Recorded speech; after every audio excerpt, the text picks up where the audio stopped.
Good morning everyone. কেমন আছেন গরমে সবাই? আমার অবস্থা তো খুবই খারাপ, আমার শরীরটাও খুব খারাপ, ভালো নেই। তাই বেশি কিছু রান্না করতে পারিনি, যা রান্না করেছি আপনাদের সামনে নিয়ে আসছি রান্নাবান্নার ব্লগ নিয়ে। ব্রেকফাস্ট আজকে আমি কিচ্ছু বানাইনি, কিচ্ছু খাবোও না, ভালো লাগছে না। লাঞ্চ আর ডিনার করা হয়েছে, তাই বেশি কিছু করিনি, যা করেছি সেটাই শেয়ার করব। তা লাঞ্চে চলে আসছি। আজকে আমি লাঞ্চে নিয়ে যাচ্ছি টকের ডাল, একটু ভেন্ডি আলু ভাজা, একটু ডালের বড়া আছে, আর এখানে হচ্ছে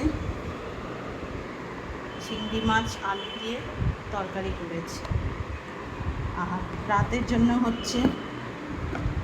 জন্য ভাত রাখা আছে, ভাত করেছি। এখানে হচ্ছে টকের ডাল, আর এখানে একটু ভেন্ডি ভাজা রেখেছি, ভেন্ডি আলু ভাজা। আর এখানে ইলিশ ভাপা করেছি। এটা না কাঁচা ইলিশ এই সবে মার্কেটে উঠলো, তো ইলিশ ভাপা করেছি। জানি না কেমন হবে খেতে, যাই হোক রাতে খেলে বোঝা যাবে। ইলিশ ভাপা করেছি। আর এইদিকে হচ্ছে বড়া, ডাল দিয়ে পেঁয়াজ দিয়ে বড়া। তো এই হচ্ছে আজকে আমার সারাদিনের রান্নাবান্না মেনু।